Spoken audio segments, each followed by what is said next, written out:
say the hey, ha, the hey, don't stop the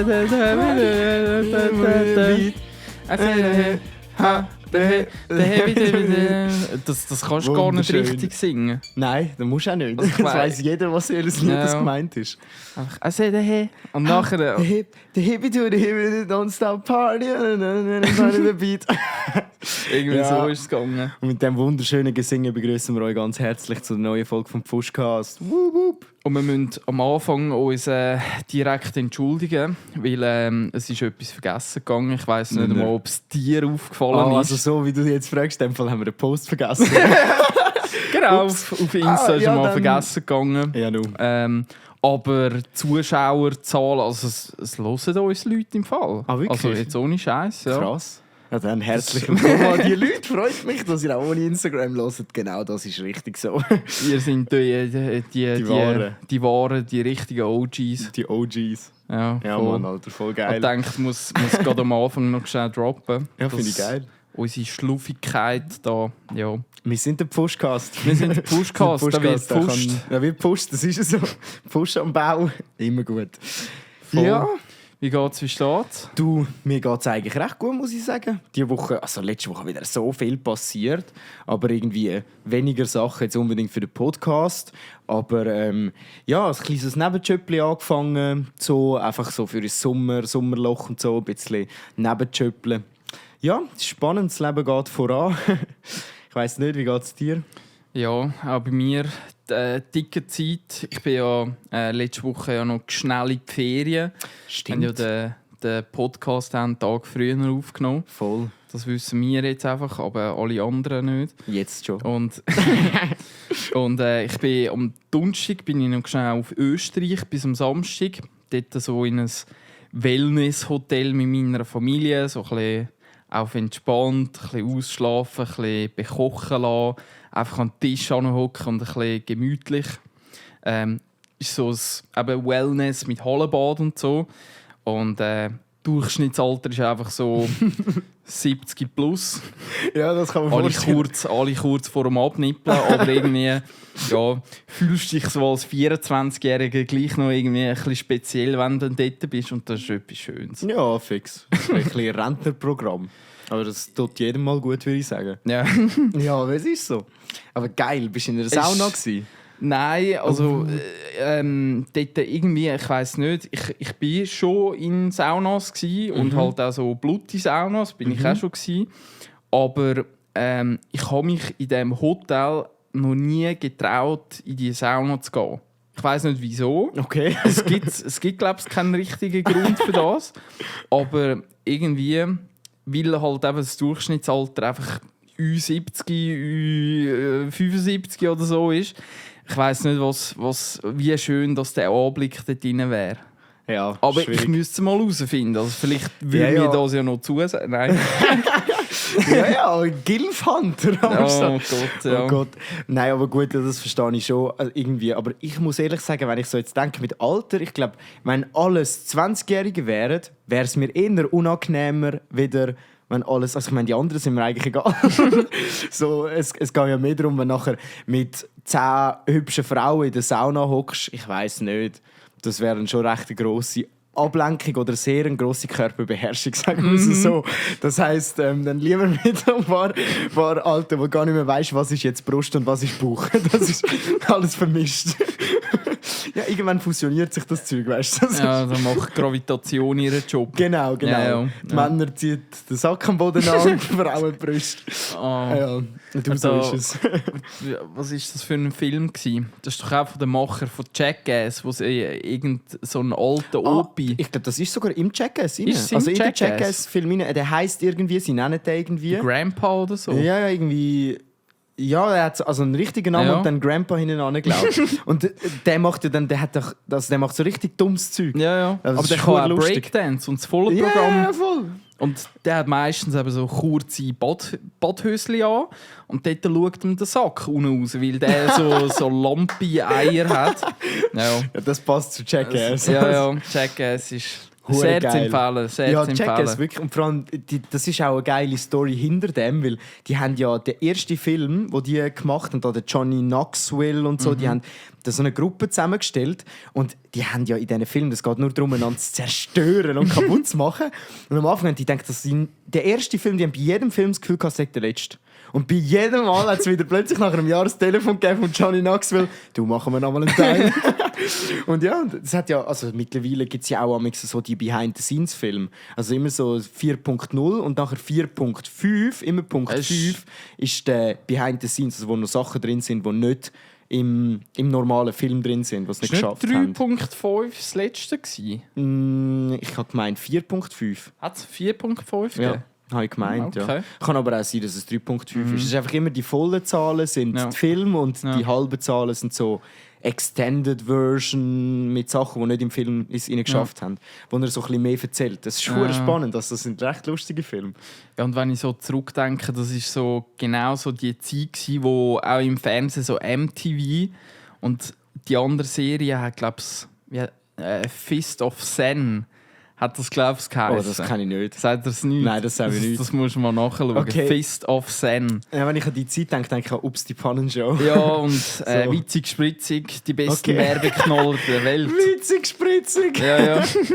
Richtig wichtig, spritzig. Daniel Klose. Das ist der Moderator bei «Ups, die Pannenshow». Ah ja, ich weiss, welche.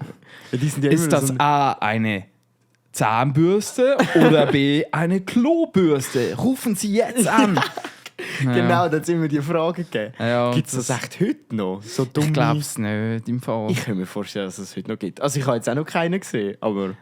Das so, wäre so dumme Fragen. Aber das wäre eine gute Idee für zum TikTok oder einen YouTube-Shorts-Kanal zu machen. Ja. Dass man einfach die alten «Ups, die Pannenshow-Sachen alles runterladet, dann nachher von einer AI cutten lässt und dann alles so recycelt.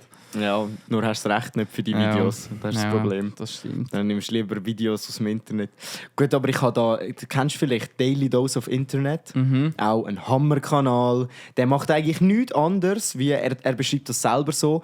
Er tut den ganzen Tag auf TikTok, YouTube und Co. scrollen und nimmt die besten von den besten Videos raus und schneidet die zusammen und haut jeden Tag die Daily Dose, also die tägliche Dosis von Internet in dem Sinn raus. Und es kommt hure gut an. So.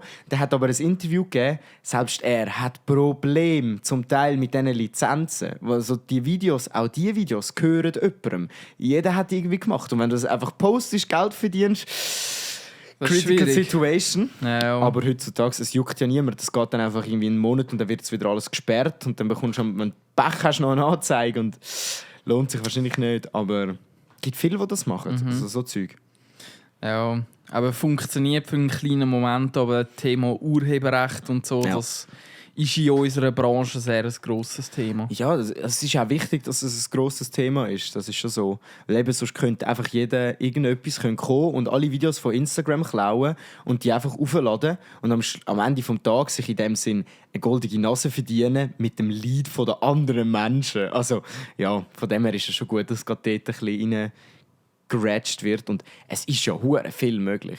Also eben, er hat gesagt, er hat auch schon Leute gehabt, dann hat er Lizenzen, hat er ein Video aus dem ganzen Ding hat er müssen lizenzieren, weil die es nicht gesagt haben, ja, verwende einfach. Und dann hat es so bis zu 1000 Stutz also Dollar gekostet. Einfach so ein 7-Sekunden-Video. Und wenn du jeden Tag ein 5 bis 6-7-minütiges Video rausbringst, mit jeweils 20-30 Clips drin, und jeder würde 1000 Stutz kosten, dann würde es gar nicht aufgehen. Selbst bei ihm nicht, der auch Millionen von Klicks macht. Aber krass. Darum, Urheberrecht ist schon das Thema. Ja. Aber ja. Thema Urheberrecht ist jetzt eher etwas, wo ich gegen mich spreche. Aber am Sonntag bin ich ja noch zu Rapperswil. Am Sonntag war noch der Ironman. Da habe ich eigentlich in der Schule einmal gelernt, dass es Verwertungsgesellschaften gibt. Jetzt im Fall von Musik ist das, glaube ich, Suiza. Ja, ich meine, schon Suiza. Ja, ist Suiza. Wo quasi eben... Also, es ist sogar, glaube ich, auch bei Film Suiza. Also ist Suiza ist allgemein für künstlerische Sachen, ob es Gemälde sind oder alles, glaube ich. Okay. Weil es gibt verschiedene verschiedene. Ja, und es gibt dann auch, also selbst auch im Film gibt es nochmal verschiedene. Nicht nur die Suiza, dort tust du dich, glaube ich, einfach also du dich einfach safen, dass das dein Werk ist. Und bei anderen kannst du sogar noch Geld bekommen für das. Ja. Was ich eben zum Beispiel in der Schule gelernt habe, es gibt in der Schweiz zumindest so eine Verwertungsgesellschaft für Literaturschaffende, für Autoren und so. Und rein theoretisch, jeder, der in der Schweiz einen Drucker bei sich daheim oder im Büro oder sonst irgendetwas hat, der einfach quasi eine Vervielfältigungsmöglichkeit darstellt, müsste im Jahr eine 50er-Note an dieser Verwertungsgesellschaft schicken. Eigentlich. Eigentlich, Oha. wenn man es genau nehmen würde. Ja. Und aber der Dozent, das ist ein Rechtsanwalt, der uns dort das so gesagt hat. Und er hat auch so gesagt, ja, eben, eigentlich. Eigentlich. Passt zu der letzten Folge. Eigentlich. Ja, stimmt. Ja, das ist so. Eigentlich. Eigentlich, ja. Und aber Thema Ironman, ich bin seit ein paar Jahren bin ich immer einfach in Rappi bin ich dort an Musik ablassen. Und das ist ja auch in dieser Lizenz, wo du eigentlich mit Spotify oder wenn du Radio 24, Radio Energy oder sonst irgendetwas einstellst, hast du eigentlich nur das Recht, das für dich oder so in einer kleineren Reise zu konsumieren, aber nicht mit grossen Lautsprecher Haufen Leute zu unterhalten. In dem Sinne als Attraktion oder so. Ja, genau. Ja. So als... Eigentlich. Ja. Und ja, ich war dort der DJ und habe dort meine Spotify-Playlist ablaufen lassen. Und bin dann einfach dort so ein bisschen im Schatten, im Eckli hinten versteckt gewesen. Geile Musik abgelassen, aber halt eigentlich auch nicht ganz richtig. Ja, eigentlich nicht. Auf die andere Seite musst du auch sagen, ich denke jetzt nicht, also eben wo kein Kläger, da kein Richter, so. Aber das Spotify, da haben wir ja auch schon mal drüber geredet, ich denke, dass am Ende des Tages sie so Zeug einplanen. Also sie sich bewusst sind, dass an x Partys und solche Sachen Musik von Spotify läuft und einfach dort irgendwo eine Lizenz rum ist. Ist wahrscheinlich nicht optimal, aber das ist halt auch ihr Konzept, damit müssen sie rechnen. Das ist halt so. Weil du kannst nicht beim Gerät steuern, wie gross das der Device ist, der nachher das ausgibt, oder? Drum, oder wie viel das jetzt im Auto drin hocken und zulassen. Ja. Gut, ich sage jetzt, im Auto ist es sicher safe, weil du bist ja in einem Auto. Das ist sicher legal. Aber jetzt zum Beispiel auch, wenn wir amigs bouldern gehen, in die Boulderhalle, dann tue ich auch das Handy an, hänge Spotify und dann hören alle Leute die Musik von meinem Spotify. Wäre wahrscheinlich auch die Idee, dass dann müsstest du eine haben, wo die Werbung auch läuft. So, weißt du, es gratis, weil es gratis wäre ja eigentlich für alle anderen auch gedacht. Ja, spannend. Vor allem geht Spotify, da haben wir auch in der Schule haben wir mal den Jahresabschluss quasi von Spotify mal genauer angeschaut. Und es ist ja so, dass die immer noch rote Zahlen schreiben, weil 75% von allen Konten, von allen Profilen, die es gibt, sind eben Gratis-Versionen. Und mit dieser Werbung, die sie dort schalten, verdienen sie gar nicht so viel Geld. Also die 25... Also es ist ja, vor allem die meiste Werbung, die auf Spotify läuft, ist Werbung für Spotify. Das auch nochmal, ja. Ja. Das heisst, sie zahlen sich in dem Sinn selber die Zeit. Da kommt kein Geld rein. Ja. Und eben die 25%, die machen in dieser Bilanz irgendwie 20 Milliarden oder irgendwie so etwas aus. Aber halt die 75% von allen anderen Konten machen so einen kleinen Betrag aus, dass aber es lange noch nicht. Ja, es lange noch nicht. Das ist krass, das würde man nie denken, dass Spotify, wo man ja dort, wo das aufgekommen ist, hat man gesagt, ja, Spotify macht die Musikindustrie kaputt. Und zum Stück weit hat es das ja auch. Und jetzt rendiert es nicht mal. Also das ist ganz krass. Ich habe letzte These gehört, dass wir wieder zurückkommen bei der Musik, beim Konsum von Musik, dass es wieder mehr darauf rausläuft. Man nimmt bestimmte Künstler und kauft sich von denen persönlich ein Album und geht mehr in die Richtung, dass man wieder die Musik an sich wertschätzt. Habe ich gehört, das ist Hörensagen und so. Aber ich finde es noch eine schöne Vorstellung. Weil am Ende, der reine Überfluss, den wir jetzt haben mit der Musik, du kannst immer jeden Tag jede Musik hören, das lässt es auch nicht mehr so spannend werden. Und ich habe das Gefühl, dass früher oder später die Menschen auch da wieder ihre Linie ziehen. Also einfach nur ja, eben kein Abo bei Spotify kaufen, sondern wenn sie etwas kaufen, dann kaufen sie es wirklich. Und sonst tun sie einfach mit den Gratis-Versionen leben. Es gibt, ich weiß jetzt nicht mehr genau den Namen, aber es gibt auch eine Webseite, wo einfach so kannst du draufdrücken und dann tut es dir ein Lied auf Spotify abspielen, das noch nie irgendjemand gehört hat. Weil eben, es gibt so viele Millionen, Milliarden Songs, die einfach noch niemand gehört hat. 0 Streams. Krass. Und dort gibt es einfach so eine Plattform, kannst einfach draufdrücken und dann tut sie irgendeines von denen für suchen. Krass. Und dann ist sie mal gelost worden und dann ist es eben nicht mehr in dieser Liste. Ja, Spotify ist halt schon auch, also ich habe auch schon mit Produzenten geredet, also halt so die selber Beats machen und so. Und du hast schon das Problem, wenn du es bei Spotify nicht in die Playlists schaffst, dass dann halt auch keine neuen Leute dich hören. Weil also klar, übers Reden natürlich, aber wenn dich noch niemand gehört hat oder nur deine Kollegen, dann ist das schwierig. Und ja, wenn du nicht jemanden kennst, der eine Playlist hat, wo halt irgendwie 40'000 Leute hat, die diese Playlist auch hören, dann ist es unglaublich schwierig, ein, ich sage mal, organisches Wachstum zu haben auf dieser Plattform. Wenn du aber dort reinkommst, dann kann es natürlich explodieren. Haben wir gesehen bei einer Nina Chuba zum Beispiel. Also die hat auch sonst gute Sachen gemacht, aber die ist dann auf Spotify auch in die plötzlich von guter Musik in die Bubble reingekommen, wo sie in jede Playlist gelandet ist und bumm, alles explodiert.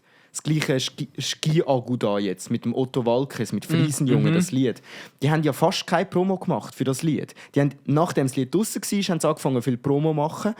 Aber sonst sind das nur irgendwelche TikToker-Kollegen von ihnen, die mal das Lied verwendet haben. Und die haben einfach durch das, dass nachher in die richtigen Playlists gekommen sind, die richtigen Leute hatten, die Lieder beworben haben die brutal viele Klicks gemacht. Haben dann aber müssen merken, dass wenn sie keine Boxen und CDs und sonst etwas verkaufen, dass es trotzdem nur von Spotify-Zahlen nicht lange zum Charten. Also die sind mit den Streams in der ersten Woche irgendwo bei 5 Millionen oder so, was mega viel ist. Und der dann die Charts gewonnen hat, ist der 24 Tim oder wie der heisst. 21 Pilot. Nein. 24 Tim, das ist so ein Transformer. Also, nein, der macht einfach so Musik in dieser LGBTQ-Bubble. Okay. Und der hat halt Boxen verkauft, hat 700'000 Streams in der ersten Woche, hat aber durch die Boxen viel mehr eingenommen halt, und viel mehr die Community und ist dann auf Charts 1 Platz chartet, weil die Boxverkauf und andere... Also Box, eine CD Box, und irgendwie noch ein so wie es jeder Rapper und immer macht. Hast du sicher auch schon gesehen? Boxen. Sagt dir das nicht? Also, das ist vor allem noch in unserer Zeit ist das ein Klassiker gewesen. Jeder hat Boxen rausgehauen. Also bei den Rappern hast du meistens CD, Graffiti-Kleber und so Zeug noch drin gehabt, ja. T-Shirts. Skatermarken machen das auch. Wenn du ein Skateboard kaufst, dann kommst du meistens noch Kleber dazu über und Sachen. Einfach so, du kaufst nicht nur die CD, sondern du nimmst eine Box. Ja. Oder zum Beispiel Shirin David hat mal eine durchsichtige Tasche rausgebracht. Ja. Und am Schluss hast du einfach nur du zahlst einfach viel mehr. Es geht am Schluss darum, um den Künstler besser zu finanzieren mit seiner Musik.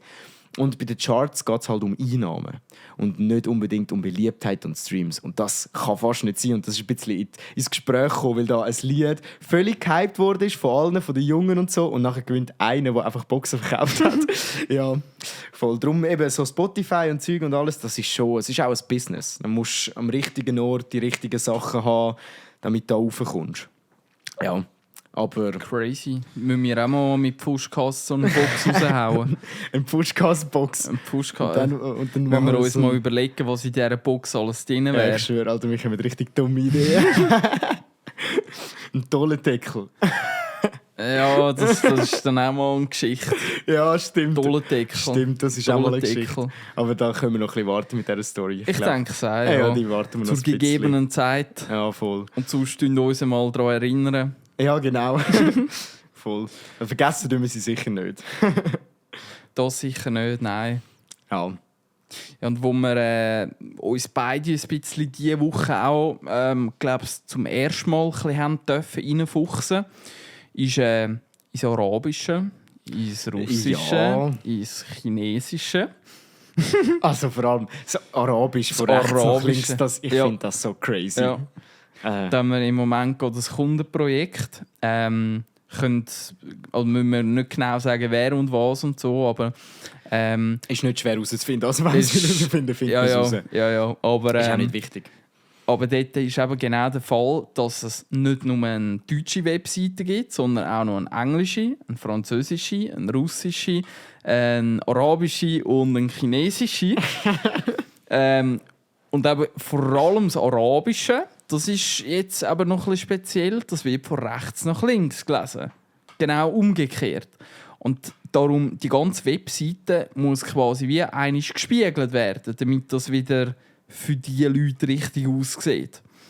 Und das ist, glaube ich, auch für uns noch ein bisschen interessant gewesen, um das jetzt einfach mal so zu sehen und übersetzen und so Geschichten. Ja, es hat ganz komische. Ich habe mir zum Beispiel überlegt, wir schreiben ja von links nach rechts, auch damit die Tinte nicht verschmiert. Früher. Du hast also ich bin Linkshändler, also von Gut, dem her... Die haben es einfach gezwungen, rechts zu schreiben. Also von nein, ich habe schon immer... nicht mehr, du bist zu jung. Aber ja, weißt, mein Grosspapa ist auch Linkshänder. Der haben es einfach gezwungen, rechtshändig zu schreiben. Eben weil die Tinte ja sonst verschmiert. Und jetzt frage ich mich, wenn du Arabisch musst du dann auch von links nach rechts, aber den Satz umgekehrt schreiben, oder? Weißt du, wie machst du das? Ich glaube, bei denen, die haben ja ganz komische Zeichen und bis die mal das Zeichen fertig haben, ist die Tinte schon getrocknet. Das ist meine Theorie. Ja, das ist eine steile Theorie. Ja, kann sein. Ich weiss es wirklich nicht. Ich habe mir das gedacht so, das macht doch praktischerweise einfach keinen Sinn. Irgendwie. Also eben, vielleicht schreiben sie ja auch von... Nein, es macht keinen Sinn. Es macht wirklich keinen Sinn. Dass sie den Satz von hinten anfangen zu schreiben, damit sie auch von links nach rechts schreiben, aber dann von rechts nach links lesen. Weißt du, schlimm, wenn du noch so einen Komma drin hast, oh Gott. Nein. Keine Ahnung, wie das funktioniert. Aber es ist auf jeden Fall lustig. Also, mir war das nie präsent gewesen, dass ja da auf der Welt das gar nicht so normal ist, dass man immer von links nach rechts schreibt. Ich weiss einfach im Japanischen, dass man von oben gegen oben ich weiss nicht mehr, ob es Kanji oder Hiragana. Es gibt ja 3 verschiedene japanische Schriften eigentlich. Aha. Und so die urälteste, die ist auch von oben gegen oben wird die geschrieben und die ist auch von rechts nach links. Okay. Darum sind zum Beispiel alle Mangas und so sind ja quasi auch noch andersrum. Crazy, aber meinte, das kommt auch von dort nachher. Das ist noch lustig, weil das bei uns so normal ist, dass du es nicht machst. Es geht nicht in den Kopf rein. Es geht nicht in den Kopf rein, dass das funktioniert. Ja, aber es war auf jeden Fall spannend. Das habe ich auch spannend gefunden. Voll.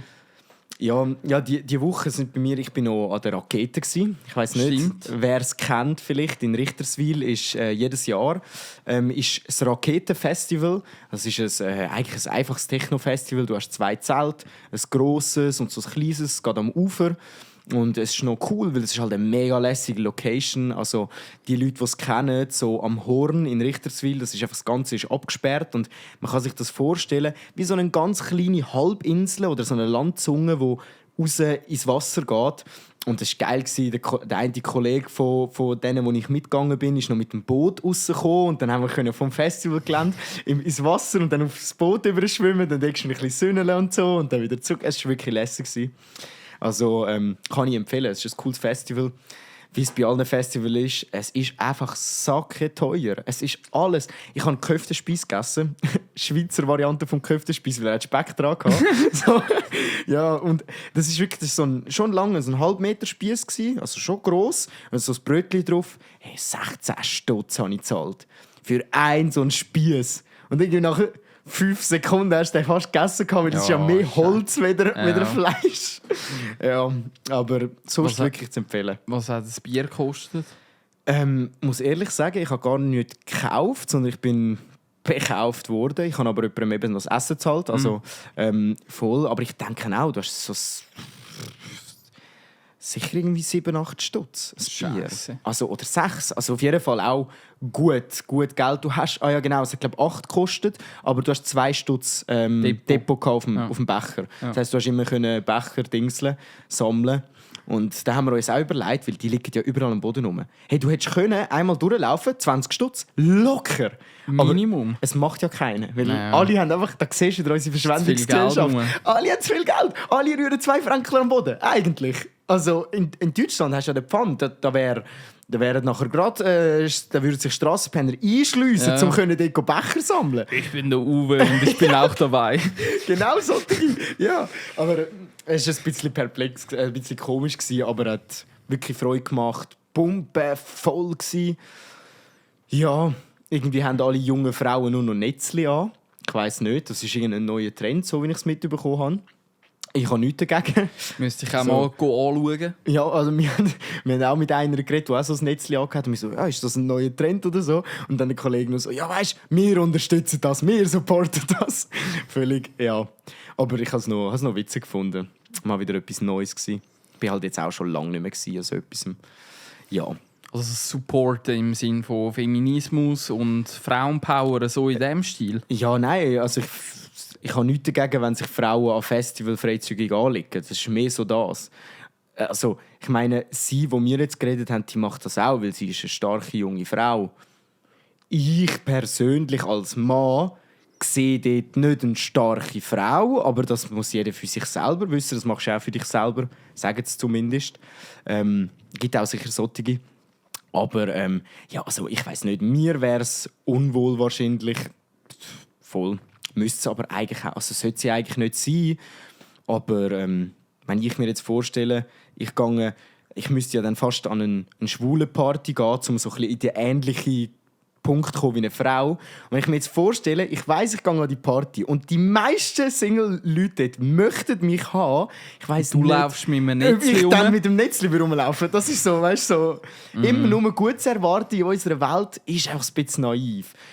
Es gibt aber, und das darf man ganz gut dazu sagen, ich habe mich mit dem auch ein bisschen befasst, vorher schon, mit True Crime. Es gibt viele Studien, die sagen, dass Leute, die nachher übergriffig werden gegenüber Frauen, dass das nicht korrelent ist mit freizügig anlegen. Also so das Argument, das du viel hörst von den Typen, ja, wenn sie sich so anlegen, dann müssen sie sich nicht wundern, das ist Bullshit. Aber einfach nur ganz grosser Bullshit.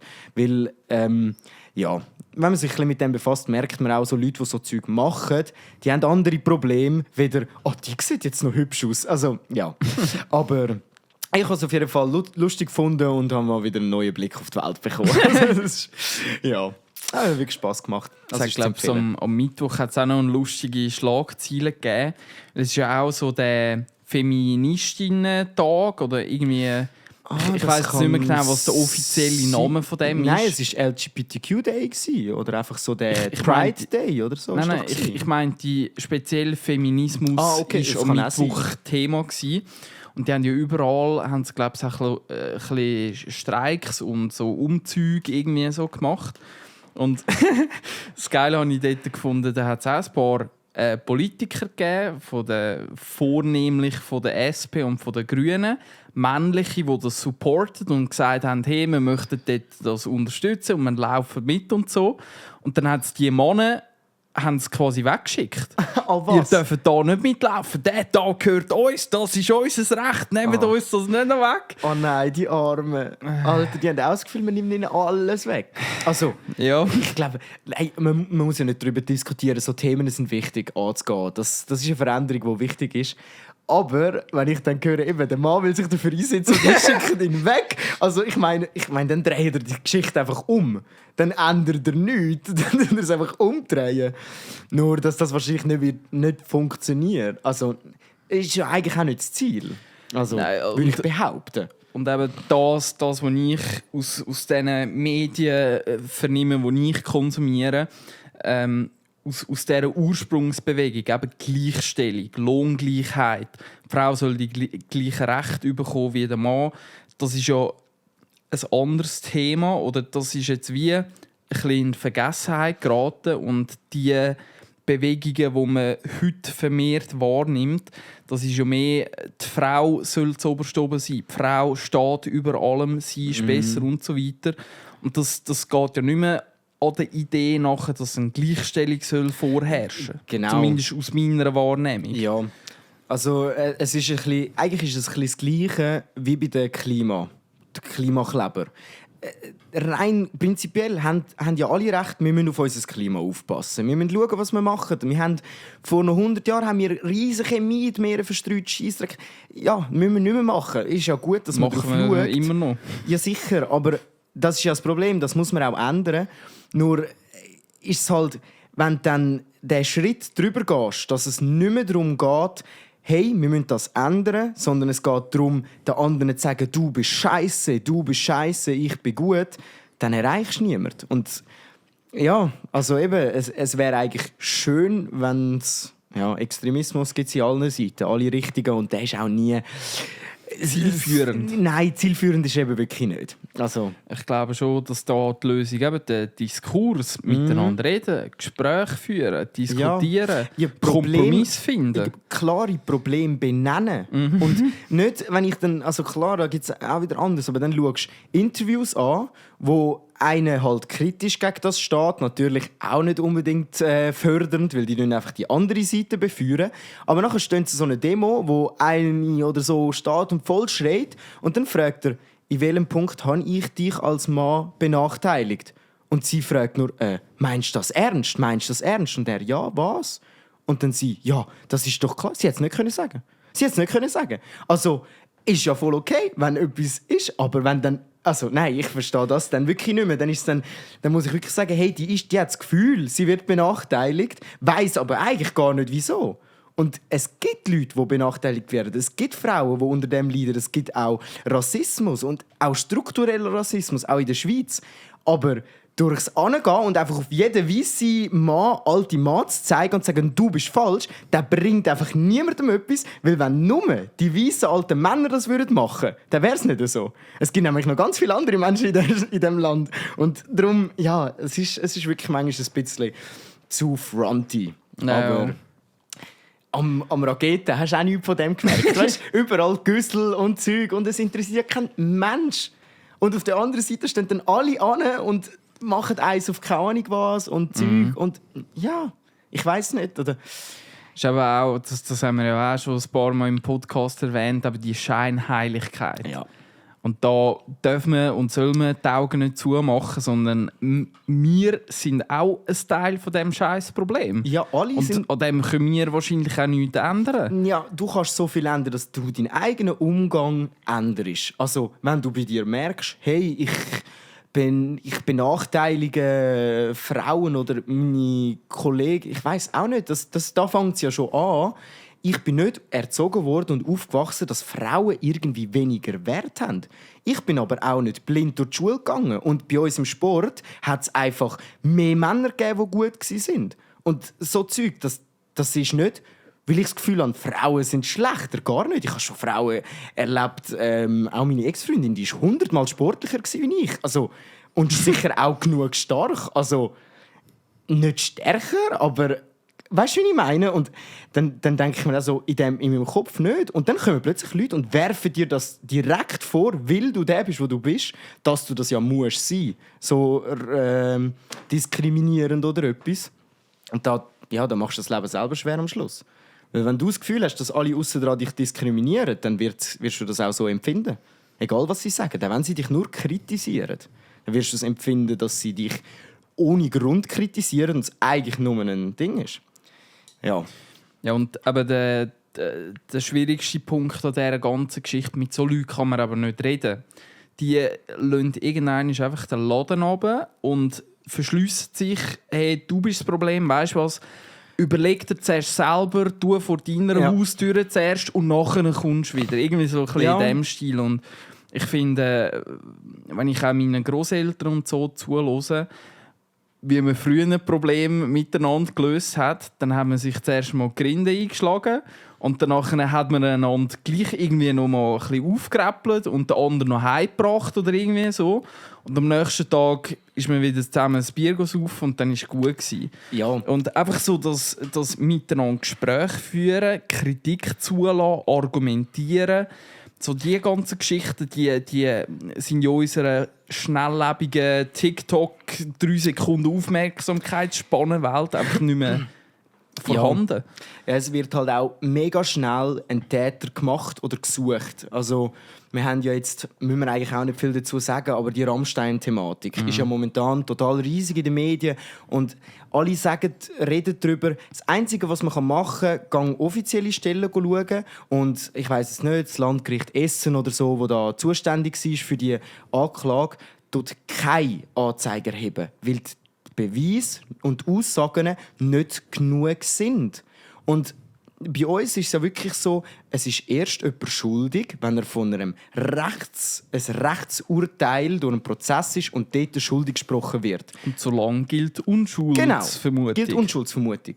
Es ist trotzdem wichtig, dass über so etwas jetzt zum Beispiel berichtet wird. Weil es soll berichtet werden, dass so Anschuldigungen im Raum stehen. Das dürfen die Medien berichten. Klar gibt es jetzt Medien, die schon so tun, wie wenn es so wäre und so ist. Und ist aber gefährlich, weil eben das Landgericht sagt dann, hey, wir haben da zu wenig. So. Und es wird dann riesen aufgebauscht.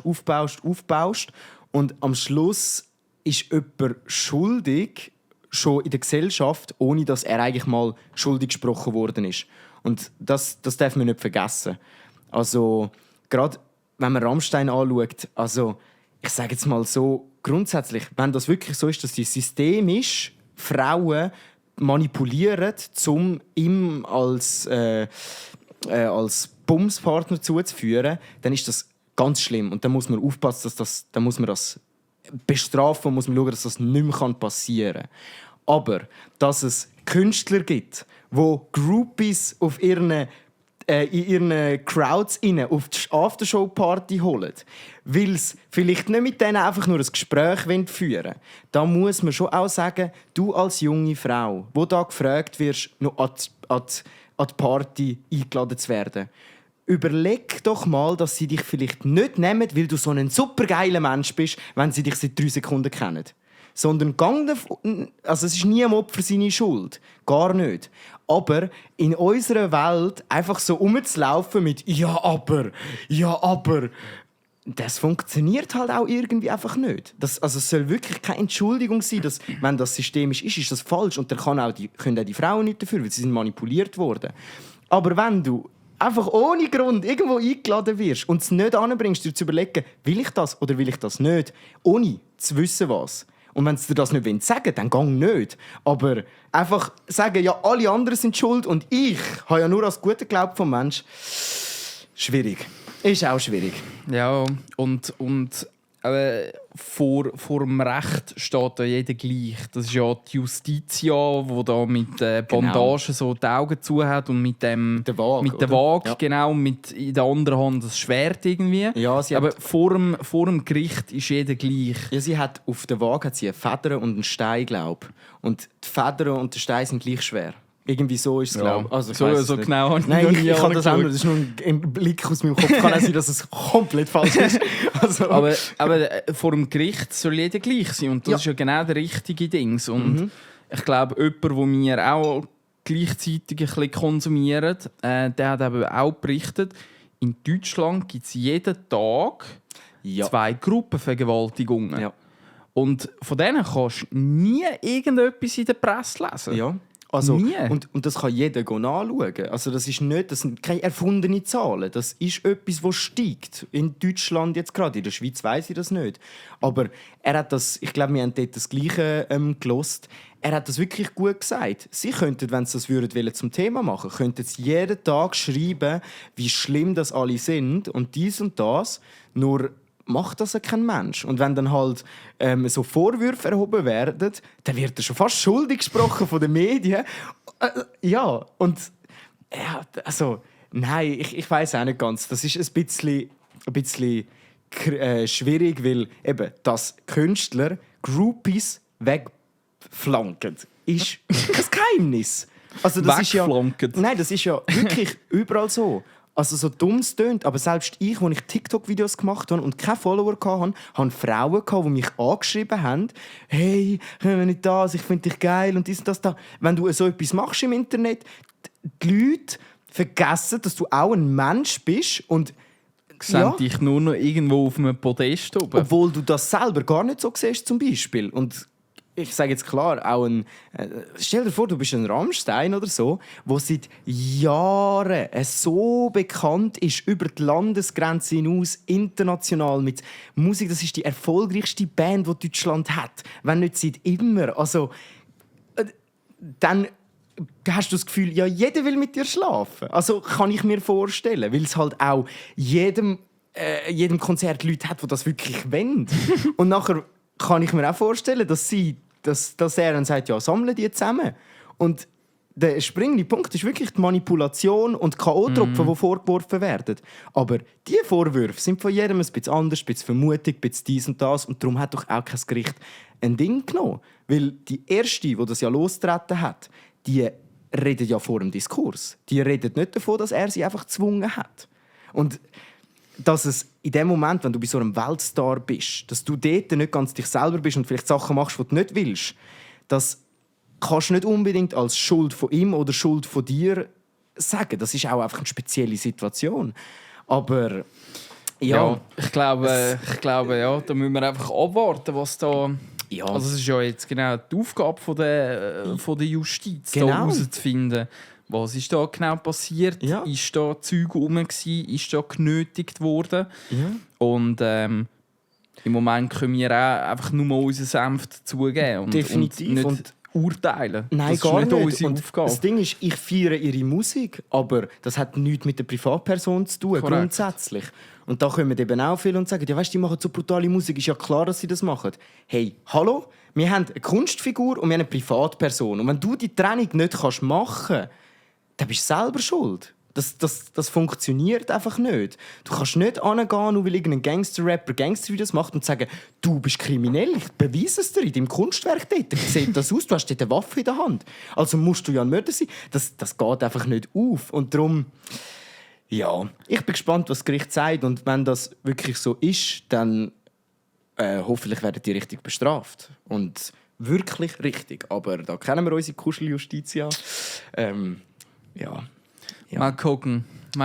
Es ist auf jeden Fall ein Thema, das ganz viel bedingselt und wo eigentlich noch nichts feststeht. Ja, ist so, ja. Yeah. Aber man hat das Gefühl, also das habe ich, das habe ich in meinem Umfeld aber auch schon wahrgenommen. So ein bisschen die eine Seite von meinen Kollegen sind, hey, nein, die singen ja eben Spring und Benzin und Haifisch und alles so krasse Sachen. Ja, und das kann man doch gar nicht sagen. Ja, und der Lindemann hat eben Gedichtbücher geschrieben. Ja. Und die Gedichte sind zum Teil auch... Und die sind...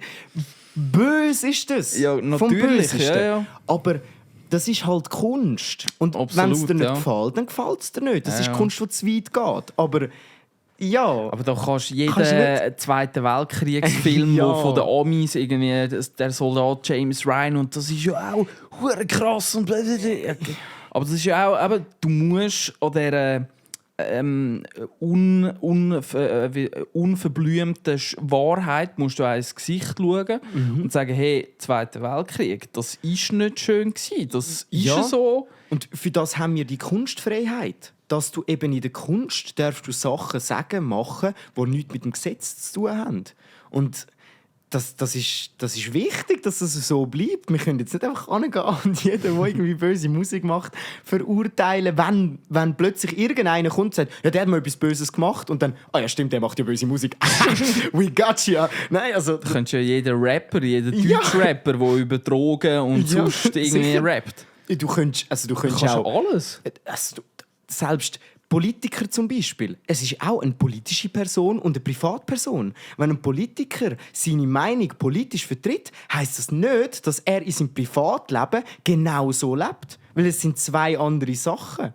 Und das haben wir ein bisschen verhängt. Vor allem unsere Generation ist da eben schlecht, weil wir das Gefühl haben, alle die YouTuber und so, die sind ja alle genau so, wie sie sind. Sind es nicht? Nein, kannst du gar nicht. Nicht im Internet. Dann musst du einen Podcast machen. Also es ist wirklich so. Ja. Und ich glaube, der Scatman, kennst du das Lied? Ja. I'm a Scatman. Der hat auch nicht gestottert. Das ist auch Verarschung. Ja, es gibt viele so Sachen. Ja. Darum alles ganz, ganz viel reden, ganz wenig, wo wirklich bis jetzt gefestigt ist, ob das passiert ist oder nicht. Ja. Aber so soll man das auch in der Presse darstellen, finde ich. Finde ich auch, ja. Es gibt einen Verdacht, man ist das am Untersuchen, man weiss es aber noch nicht. Ja, und also die meisten Medien, die machen das ja auch. Ja. Also, ich habe letztes Mal wieder seit langem den Podcast von den Quotenmännern gehört, also früheren Quotenmänner, vom Büssi, Stefan Büsser und den anderen zwei. Und sie haben dort auch über das Thema geredet. Und es ist halt einfach, die Vorverurteilung, die da passiert, die ist einfach meistens irgendwie komplett aus der Luft gegriffen, also unbegründet, weil es werden dann eben die Leute kritisiert, die normalerweise eine Community haben, die nicht so ist. Also bei Rammstein ist das ein bisschen schwieriger, aber jetzt bei ihnen, selbst sie, wo ja also auf gut Deutsch gesagt, einfach der Podcast sind, wo alles lieb erfüllt. Und wenn sie gegenüber schiessen, dann ja nur gegen die SVP. So nach dem Motto. Oder? Also, ein bisschen in die Richtung. Sie macht schon Witz über alles, aber ein bisschen in die Richtung. Und denen wird dann vorgeworfen, dass sie rechtsradikal sind. Und ja, weil irgendwie haben sie einen Satz rausgeschnipselt und hat irgendeine Person, die wollen sich jetzt nicht mal bekennen für das, dass die das gewesen sind und so. Und in 20 Minuten hat der Bericht von Watson einfach 1:1 kopiert und auf die Titelseite geklopft. Irgendwie so, also völlig, ja, dann auch Journalismus es ist on best. the point. Nein, also wirklich. Ja. Aber dann musst du dich auch nicht fragen. Also, ja. Aber darum, wenn es in den Medien steht, heisst es nicht, dass es gefixt ist. Wenn du aber den ganzen Bericht durchliest, bei den meisten, dann findest du raus, es sind nur Anschuldigungen. Weil die wissen auch, sie dürfen nicht anschreiben. Sonst wird eben auch ein Spiegel oder ein Blick oder in 20 Minuten, die kommen drunter, wenn die dort schreiben, es ist ja so, dann haben sie ein Problem. Darum kann man sich, glaube ich, bei den Ombudsstellen irgendwie so heisst das. Ja, in der Schweiz gibt es eine Stelle, die ist nur dafür zuständig, um unsere Medien zu überwachen, SRF und Co. und so, weil das ist ja staatlich. Und wenn du als Bürger, als Schweizer Bürger, hast du das Recht, dort Falschinformationen anzuschwärzen und zu sagen, hey, die erzählen dort etwas Schlechtes und etwas Falsches. Und in der Corona-Zeit hat es das noch viel gegeben, dass das auch Leute gemacht haben. Und dann hat es auch 1-2 Anpassungen gegeben im Bericht. Aber unser Mediensystem funktioniert auch ein bisschen so, dass wenn jemand einen Scheissdreck erzählt, dann musst du auch versuchen, die darauf hinzuweisen. Du kannst nicht nur anstehen und sagen, es ist alles seine Schuld. Also, klar, er haut die Medien raus und er muss schauen, dass es stimmt. Aber irgendwo sind wir alles Menschen. Eine Quelle kann falsch sein. Und genau darum gibt es so Instanzen. Aber sich auf der einen Seite beschweren, dass sie schreiben nur Scheiße, aber sich dann nicht bei der richtigen Stelle beschweren, ja. Der läuft auch nicht. Nein, der läuft auch nicht. Ja. Darum, ja. Die meisten Medien wissen schon, wie sie es machen. Das ist so. Ja. In der Schweiz sicher noch ein bisschen besser als in Deutschland. Definitiv, ja. Definitiv. Ja. Also können wir uns glücklich schätzen. Gerade mit dem Das SRF. stimmt. Darf man Das wirklich stimmt, ja. sagen. Props an SRF raus und so. Voll. Auch sie haben sich nicht immer sympathisch gemacht, gerade in der Corona-Zeit und so. Aber dort sind ihnen halt auch ein bisschen die Hände gebunden gewesen. Und einfach müssen die alle die Sachen raushauen, die halt der Bundesrat gesagt hat. Oder da, der Berset. Ja, aber grundsätzlich haben wir gute Medien. Wir haben wirklich gute Medien, die versuchen auch immer, wenn man sich darauf achtet, sehr bewusst objektiv zu berichten. Mehr oder weniger. Mehr oder weniger, ja.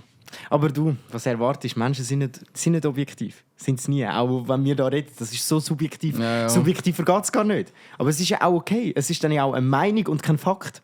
Und da können die Leute halt nicht mehr unterscheiden. Wenn sie es irgendwo hören, ist es ein Fakt. Und ja. Darum, Schwierig. wenn wir etwas hören, dann sagen wir vorher, wir haben es irgendwo gehört. Und wenn du nachher selber einfach das Gefühl hast, ja, ich glaube das jetzt einfach, dann ist das nicht mein Fehler. Also das ist halt einfach wichtig. Glauben und Wissen. Ein Fehler ist erst, wenn du wirklich bewusst sagst, ich sage jetzt etwas, das nicht stimmt, weil ich Leute beeinflussen will. Ja, aber eben. Darum haben wir auch den Namen Pfuschkas gewählt. Genau, dass gerade jeder weiss. Einfach nicht als Wikipedia brauchen. Das ist sicher nicht gut. Voll. Ja, ich habe noch... Hast du noch etwas rausgesucht? Ich habe noch 2 Kleinigkeiten gehabt. Aha. Und zwar, ich bin letztens beim Posten, sind mir so ein paar Gedanken gekommen. Ich weiss nicht, früher mit der Mami posten. Jawohl. Sicher auch schon gemacht. Natürlich. Und dann hat es einen Klassiker gegeben, man hat sich vorne am Einkaufswagen festgehabt. Und dann hat die Mami immer gesagt, nicht festheben, das ist scheiße. Und dann hast du dich nie festheben. Hast du aber immer festheben so. Das war ein Punkt, der mir in den Kopf gekommen ist. Und dann bin ich gerade so ein bisschen in den Mut gekommen von den alten Sachen. Und irgendwie ist es bei mir immer noch so, wenn ich im Einkaufszentrum vor einem Lift stehe, ich will den Knopf nicht drücken. ich habe Angst, dass es Ah, mir dass eins es fetzt. zwickt, Ja, ja. ich habe wirklich jetzt noch, ich stehe dort, Mann, mit 22 und habe das Gefühl, nein, wenn ich jetzt nicht drauf drücke, also wirklich das Trauma geschädigt. Also, Es gibt im Fall so Schlüsselanhänger, die ein kleines Lichtchen dran haben. Und du kannst quasi wie so die Glühbirne dran heben und dann gibt es schnell ein kleines Lichtchen. oha. Also es ist noch so ein kleines Gimmick Ja, mit das wär dem jetzt- Problem, das du jetzt Das beschrieben wäre jetzt hast. ein Device für mich. Voll, ja. Hure gut. Geburtstagsgeschenk. Ja, Also das wenn irgendjemand da draussen am anderen ein Geburtstagsgeschenk machen will, fix. There Warte, ich it tu is. geschwind IBAN sagen. CH, nein. Ja, voll, das ist mir in den Sinn gekommen. Und dann bin ich nachher so im Lift gestanden und dann bin ich in das Parkhaus reingelaufen und dann sind mir irgendwie gerade zwei verschiedene richtige Leute entgegengekommen und alle Menschen in diesem Huren Parkhaus haben immer das Billett in der Schnur. Jeder nimmt das. aber das sie ist sind noch im Auto geschri- drin gehockt. Nein, schon rauslaufen und so. Ich habe so viele Leute gesehen, die das Billett im Mund haben. Irgendwie im Auto, draussen, alles. Das ist etwas ungeschriebenes Gesetz, das macht jeder. Ich will gar nicht wissen, wenn du jetzt das Billett anschaust, ich hoffe, die werden nicht wieder wiederverwendet. Weil wenn die ja wiederverwendet werden, so, dann nicht jeder nimmt das ins Maul. Also, kennst du sonst irgendwo eine Stelle, wo man Sachen ins Maul nimmt? So selbstverständlich. Ja. Wirklich? Ja, wo? Im Puff oder was? Nein, ich meine, wirklich so normale So Leute offiziell ohne Geld mässig. und so. Nein, einfach so, dass du es im Alltag machst. Mir ist Im nichts in den Sinn Alltag gekommen. nicht wirklich. Nein. Das macht man auch nicht. Man nimmt eigentlich auch nichts ins Maul, normalerweise. Also außer Zeug zum Essen, Gabeln, also so. Aber irgendwie das Billett im Parkhaus, das nimmt jeder ins Maul. Stimmt, ja. Stimmt. Das ist auch nicht. Das ist einfach Ist mir noch nie, Beobachtung ja, gewesen. ist noch nie ein Gedanke wert gewesen bei mir, Ja, aber das ist mir so durch den Kopf gegangen. Ich dachte, das wäre etwas für den Podcast. Dann Aha. habe ich mir das ein bisschen überlegt. Aber es ist wirklich komisch. Fakt. Eigentlich ein komischer Fakt, den alle kennen, aber irgendwie... Ja, wirklich, also wirklich brauchen. Du es nicht. Eigentlich könntest du es auch einfach ins Portemonnaie tun. Aber Ja, ja. irgendwie... Ich mache es auch so. Es ist mir auch mal etwas ganz Blödes passiert. Also wirklich, da wäre ich in dem Moment wirklich einfach am liebsten komplett im Boden versunken. Ich war dort in Winterthur unterwegs, damals noch mit meinem Papi. Und wir haben, glaube ich, einen Zahnarzttermin haben wir dort gehabt. Und das war auch so ein richtig beschissenes, scheiß, altes, dreckiges, dunkles Parkhaus dort. Ich glaube, so ein Rosenparkhaus oder ein Rosengarten, irgendwie so heisst das dort. Und nachher wir dort parkiert, alles tipptopp. Und am Schluss, wo wir wieder rausfahren wollten, hat mir der Papi das Billett in die Hand gedrückt. Und in dem Moment, wo er es mir gegeben hat, bin ich mit den Gedanken einfach irgendwo am Träumen gewesen. Und ich habe angefangen. Oh nein! Ich habe einfach etwas am Rumträumen und ich habe angefangen, das Billett halt einfach so schön Löchli für Löchli so auseinanderzureissen und eine Art wie so ein Muster, ein cooles Muster irgendwie auszudingseln. Und nachher sind wir irgendwie 2 Stück raufgefahren und mit das Teil, das war nur noch Fötzeli gsi. You had one job! Ja, you only have one fucking job. Und dann sind wir dort vor dem scheiß Automat hinten schon 2 Autos. Oh nein. Und nachher der Papi Nils, kannst du mir das Billett geben? Und ich dann irgendwie so halb verwacht und oh Scheiße. Und dann habe ich die paar Fötzeli so am Papi übergeben. Und der hat mich am liebsten gerade. Ja, das ist so ein richtiger. Ich hätte dich abtreiben Moment. Das sind die Momente, wo man als Verhütungsmittel zurückdenkt. Genau, Ach ja. du Scheiße. Ich Ja. kann mir das richtig vorstellen. So ein kleiner Bruder, weißt du, das geben und dann bist du so an der Ausfahrt hinter dir Autos und dann, nein. Du verdammte. Du Vollidiot. Also, Ja, zum Glück war dann dort so ein Knopf, wo zu einer Servicezentrale. Grüezi, blablabla, wie kann ich Ihnen helfen? das dumme Kind hat das Billett geschlossen. Genau, und nachher hat es eine Überwachungskamera gehabt und danach hat mein Papi so die Fötzeli in die Kamera reinheben. Und dann, ja, ist gut. Oh mein Schönes Tägli. So gut. Ja. Aber zu diesen Barrieren habe ich auch noch eine Story.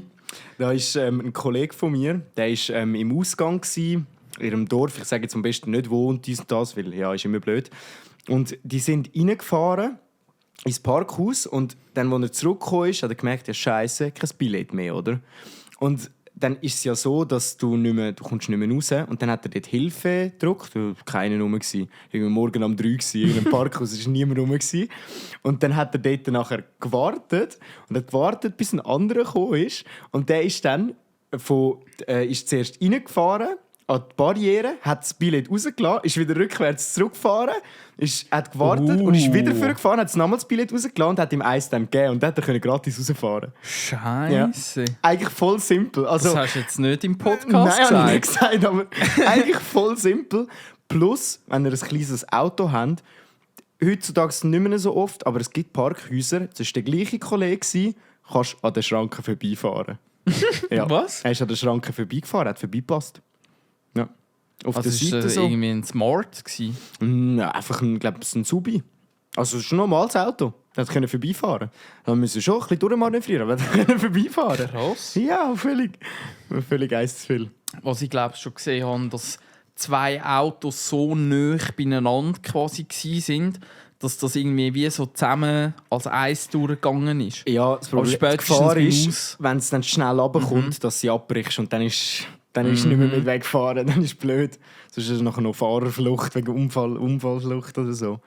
Aber ich glaube, heutzutage praktisch, also sicher die grossen, bekannten Parkhäuser, die haben alle Kameras. Ja. Die scannen alle die Autonummern. Sogar, Nur schon damit du nicht reinfahren kannst und dann wieder am Mittag raus und umparkieren. Das ist in Zürich und so ist das ein Problem. Weil das haben sie auch in den letzten Jahren angefangen, dass du im Sielpark ist das, glaube ich. Einfach dort, im Letzi-Park. In diesem Parkhaus haben sie das installiert, dass du wirklich nur noch, wenn das Nummernschild wird gefüttert und so. Und wenn der eine Kollege hat es ausprobiert im Filmstudium, der ist am Mittag rausgefahren. Und das erste Jahr vom Studium hat er es immer so gemacht, es hat immer funktioniert. Und dann ist er rausgefahren und wieder reingefahren, hat gedacht, hat funktioniert und so. Am Abend Billett, Buß getroffen, auf dem Billett. Nachher hat er gerade dort müssen zahlen, damit er überhaupt rausfahren konnte. Ja. Es ist gerade berechnet worden. Krass. Ja. Irgendwie 10 Stutz Buß und irgendwie die Zeit durchgezogen. Ja. Also das hat es voll gecheckt und hat einen Hops genommen. Ja. Krass. Voll. Also allgemein, es lohnt sich eh nicht. Die meisten Parkhäuser sind relativ günstig. Also so Migros und so, meistens, wenn du nicht gerade 2 Stunden gehst, posten, dann kommst du es wieder gratis wieder zurück und kannst wieder rausfahren. Aber ja, wenn du die 3 Franken sparen willst, dann musst du kreativ werden. Gut, aber auf diesem Parkhaus dort haben wir ja eh schon lustige... Also das ist nicht das. Ist nicht das? Nein, Okay. ist nicht das. Es ist wirklich der letzte Park. Das steht bei dem Einkaufszentrum. Ja. Okay. Nein, vom anderen sagen wir nicht. Sagen wir den Namen nicht, weil sonst ist noch blöd. Ist auf jeden Fall auch in dieser Umgebung. Voll. Aber es gibt dort verdammt viele Parkhäuser, also von dem her. Ja. Voll, ja, das sind noch so meine Sachen, die mir noch ein bisschen in den Kopf gegangen sind. Ja, das ist cool. Plus, ja genau, Wäschmittel zum Wäschwaschen ist viel zu teuer. Nein, das ist viel zu teuer. Wirklich. Was denkst du, was kostet so 75 Wäsche kannst du mit dem machen? Das ist so ein Pulver, eine grosse Box. So die klassische Box von dieser klassischen Marke, die man kennt. Einfach das Ultimativpulver. Also nicht nur für Weiss oder irgendwas. Einfach das, was du für alles kannst brauchen. 75 Wäsche. Ich kaufe die nur in der Aktion, weil nicht in der Aktion kostet das 48 Stutz. Hättest du mich das jetzt nicht fragen? Doch, aber ich habe es vergessen. Ich habe es beim Reden vergessen. Aber du kannst jetzt raten, wie viel der Rabatt war. Weil das 50% Minimum. Ah krass, wieso weißt du das? Weil das ist in der also das lernst du eigentlich in der Schule. Oha! Dass Wäschmittel so ziemlich das beste Beispiel dafür ist, wo du praktisch nur dann kaufst, wenn es in Aktion ist. Ja, so wie ich. Ja. Das gibt's, also das lerne ich in der Schule. Also, eben. haben die in dem Sinn schon das Produkt so gemacht, dass es Natürlich. immer mit 50%... Also du bist blöd, wenn du das zum regulären Preis kaufst, weil krass. Also das ist auch so ein bisschen, also bei Coca-Cola und so ist es recht gut taktet, weil zum Beispiel müsst ihr euch gerne mal achten, in der Migros ist nie dann Gocki-Aktion, wenn es im Coop Aktion ist. Das Gleiche bei Denner, das Gleiche bei Lidl, das Gleiche bei Aldi. Und dort gibt quasi Coca-Cola an ihren Abnehmer vor, du hast dann bis dann Aktion, dann bis dann du und so weiter. Und das läuft praktisch nie parallel. Und beim Waschmittel kann man das Phänomen quasi auch teilweise feststellen. Und Waschmittel hat einfach die Eigenschaft, dass du das kann nicht kaputt gehen, also kein Ablaufdatum und so. Und darum kaufst du in riesigen Boxen, weil du vergisst es immer, wenn es ausgegangen ist und so. Und darum möglichst grosse Boxen. Und aber du kaufst das praktisch nur, wenn es Aktion ist. Und darum ist die Preiskalkulation, also alles drum und dran, ist eigentlich so gemacht, dass mit 50% Rabatt kaufst du es eigentlich zum regulären Preis. Und wenn du für 50 Stutz kaufst, bist du blöd. Alter, also das... ich habe gemeint, ich habe 25 Stutz gespart. Ein Fürchter habe ich gespart. Also, es ist ja behindert. Also, es ist ja krass. Ja, also es gibt ja den Satz, auf jeden Rabatt, das lass dir sagen, wurde vorher draufgeschlagen. Aber dass es so viel ist, weißt du, Ja, ich habe natürlich. gedacht... Ja, das ist ja... Also, schau, klebt euch für das auf die Straße, Alter. Für das Waschmittel. Da müsst ihr euch auf die Straße kleben. Nicht die Herrschaft der Aktion, Alter. Das ist ja krass. Aber du gibst so viel Geld aus für Essen und so. Und wenn das bei jedem Produkt ist, dann kaufe ich ein Doppelte kaufen von dem. Eigentlich.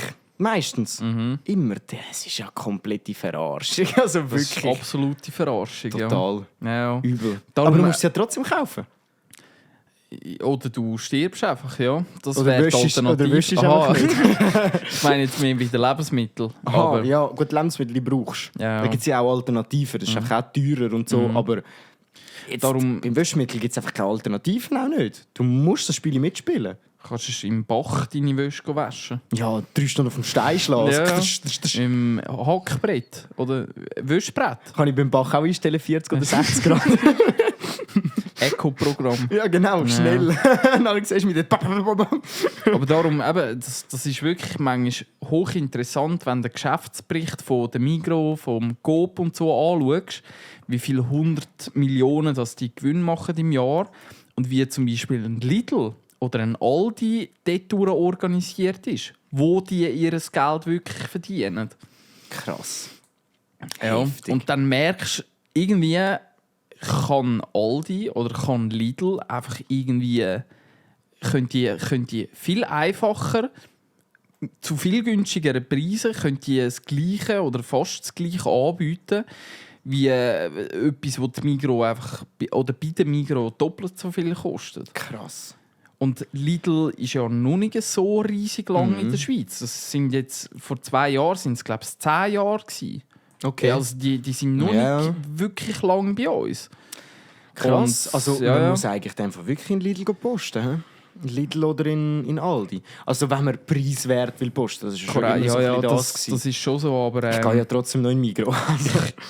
jetzt so Kanton Schweiz fraktionsmässig habe ich auch ein paar Bauernkollegen, weil die heim auch noch Milchkühe haben und so Geschichten. Und die Milch wird schon von so Grossverteilern abgenommen, aber die haben auch schon gesagt bekommen, dass ein Lidl oder ein Aldi fast noch besser den Bauern zahlen Krass. als ein Migros oder sonst irgendetwas. Weil bei der Migros zum Beispiel, das wollen sie jetzt auch ändern, aber die Migros ist ja in die Genossenschaften unterteilt. Also die kleine scheiß Schweiz, 8-9 Millionen Einwohner und es gibt, glaube ich, 6, 7, 8 Genossenschaften in der Schweiz. Also der Kantönli-Geist quasi. Migros ist in so Fraktionen aufgeteilt und das gleiche Computersystem, die gleiche Personalverwaltung, 8-mal Lastwagen, alles existiert quasi doppelt, dreifach, vierfach zu viel für die kleine Schweiz. Krass. Und darum, zum Beispiel Lidl hat in der Schweiz, das habe ich mal gelesen, haben die so eine Bananenreiferei gebaut. Weil du tust die Bananen ja grün pflücken, musst sie reifen lassen. Und der Reifungsprozess findet eigentlich immer in dem Land statt, wo es dann nachher verkauft wird. Und darum hat Lidl einfach selber so einen Bananenreiferei gepostet. Und alle Bananen, die jetzt zum Beispiel vom Lidl in die Schweiz importiert werden, kommen, ich meinte, in Frauenfeld ist das, kommen die dort hin, 2 Tage irgendwie so reifen und danach geht das raus. In die Läden raus? In die Läden raus, zentral. Bei der Migros kannst du dir vorstellen. Irgendwie Region Zürich und dann Bern und Region das und hat alles seine Vor- und Nachteile. Ja. Aber das ist ein Grund, warum die Migros jetzt auch gesagt hat, hey, wir werden immer wie weniger konkurrenzfähig und wir müssen da jetzt anfangen, ein bisschen umstellen und ein bisschen zusammenlegen und ein bisschen das gleiche Computerprogramm machen. Wenn Sie ein neues Design brauchen, meldet euch. Das neues Logo, das neues Video.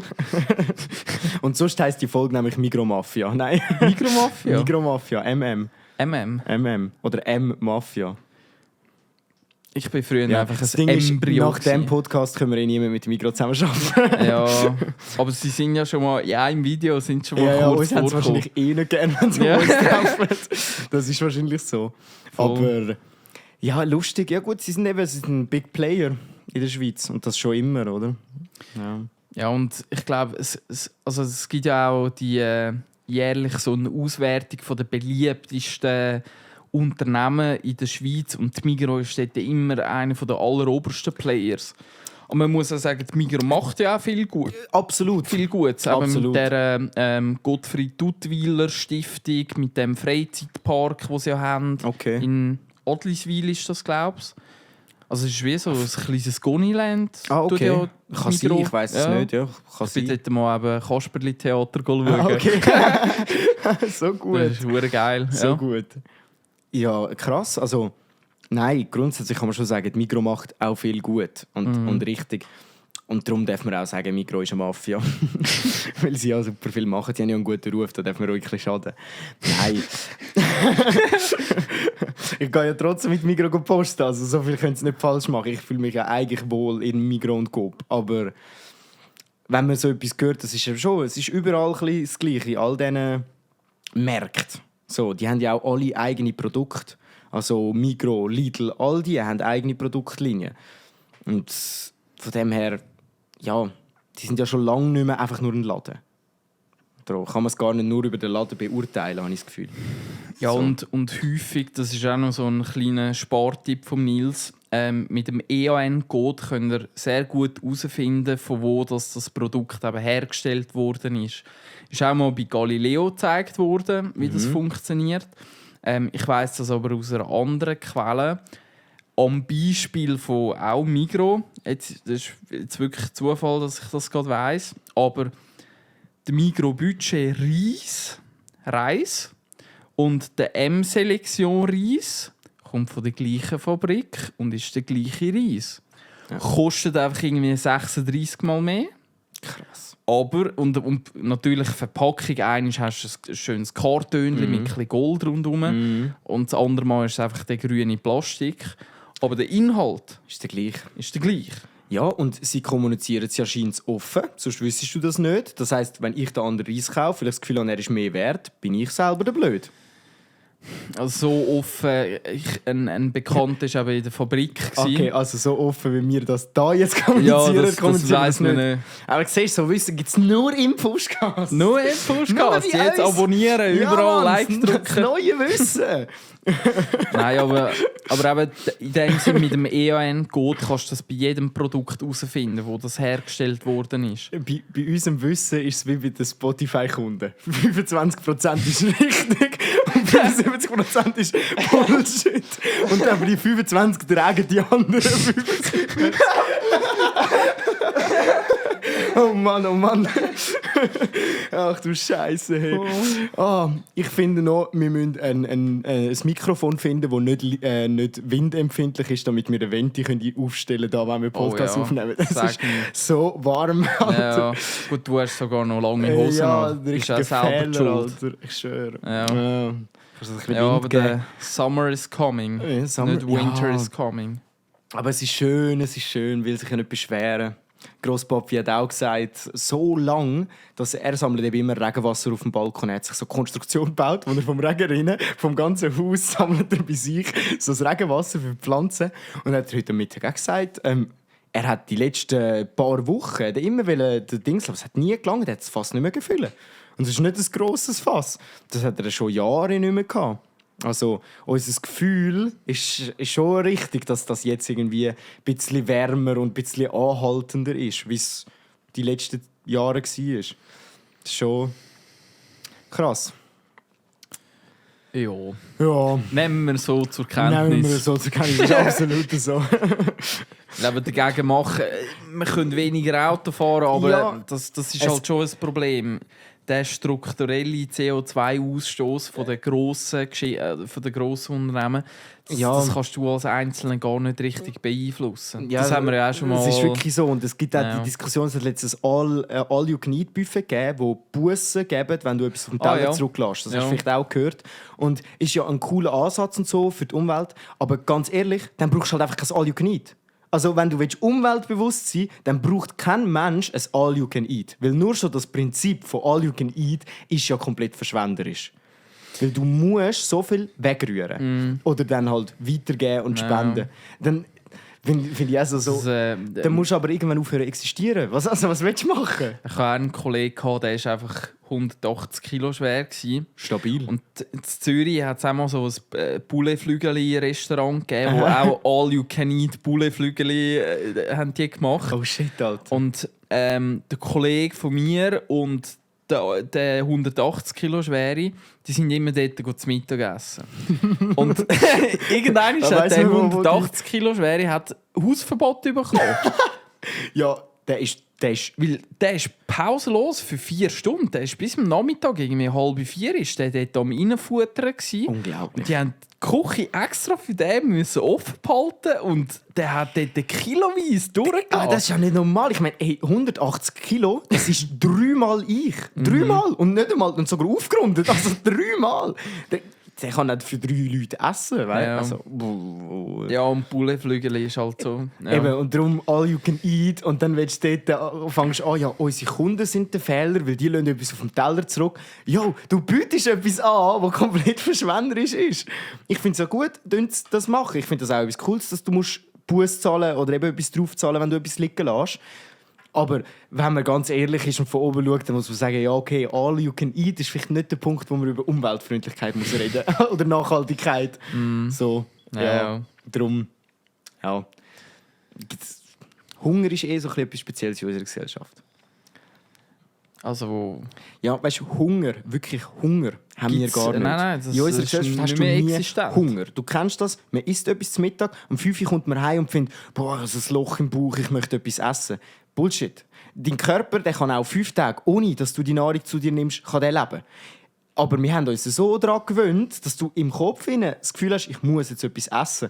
Und eben, wenn du es dann noch mega gerne machst und solche Sachen, dann bist du irgendwann so und es ist 3 Stunden lang Pouletflügel. Nur weil es kannst. Kein Grund, kein Nährwertegrund, gar nichts. Halt all you can eat für irgendwie 40 Stutz dort 3 Kilo Pouletflügel durchlassen. Das kann man schon machen. Ja. Aber das Restaurant gibt es eben nicht mehr. Ah, gibt's nicht mehr. Das Okay. Vielleicht wegen dem Kollegen. Er hat sie zu Tod gefressen. Vielleicht. Nicht mehr rendiert mit ihm. Ja, krass. Aber wenn wir da an dieser Stelle gerade so an Pouletflügel denken, kommt uns Love is in the air in den Sinn. Und das ist das perfekte Stichwort für Swiss Date. Unglaubliche Überleitung, absolut. Gell, die ist wirklich gut gewesen. Ja. Die ich habe schon gedacht, ich muss sagen, hey, wir können noch nicht fertig machen, wir müssen noch Swiss Date. Jetzt muss ich ganz kurz schnell schauen, wo wir das letzte Jahr... das letzte Mal stehen geblieben sind. So alt ist der Podcast noch nicht. Ja, noch nicht ganz. Noch nicht. Aber wir haben jetzt schon ein halbes Jahr haben wir auf dem Buckel. Ah, wirklich? Ah, ja, 52 Wochen hat... Ach du Scheiße, ja stimmt. Ein bisschen gut aufgerundet und dann haben wir ein halbes Jahr. Heftig. Ja, also es ist auch, wenn wir es zusammenrechnen, eben vorher haben wir es mal zusammengerechnet, haben wir schon über 1,5 Tage haben wir am Stück geschnurrt. Und ich weiss vieles nicht mehr. Also so, wenn ich zurückdenke, was haben wir alles geredet? Aber es Das ist kommt immer wirklich wieder etwas. ja. Und es kommen uns immer wieder blöde Geschichten in den Sinn. Und es geht dann wieder 75 Minuten, bis Sind wir wir jetzt überhaupt schon? erst zu unserer Rubrik Scheisse. kommen. Ja, voll. Okay, jetzt müssen Das wir ist es schon gut. machen. Tipptopp. Ja. Wir sind das letzte Mal eben mit einer Frage stecken geblieben, die schon ein bisschen in eine ähnliche Richtung beantwortet oder ja, vielleicht beantwortet worden ist. Und zwar Frage 20. Was bedeutet die Freundschaft? Ja. Und eben die vorherige Frage 16 war, was schätzt du an einer Freundschaft am meisten? Also für mich, von der Beantwortung her oder von der Antwort, ist es ziemlich die gleiche. Und eben so der Kollege, man hat das Urvertrauen in den Kollegen, man kann sich 2 Jahre nicht sehen, man sieht sich wieder und es ist wie an diesem Tag. Ich habe mir überlegt, das ist auch für mich etwas Gleiche, wie es letztes Mal war, weil es eben mega in das Ähnliche hineingeht.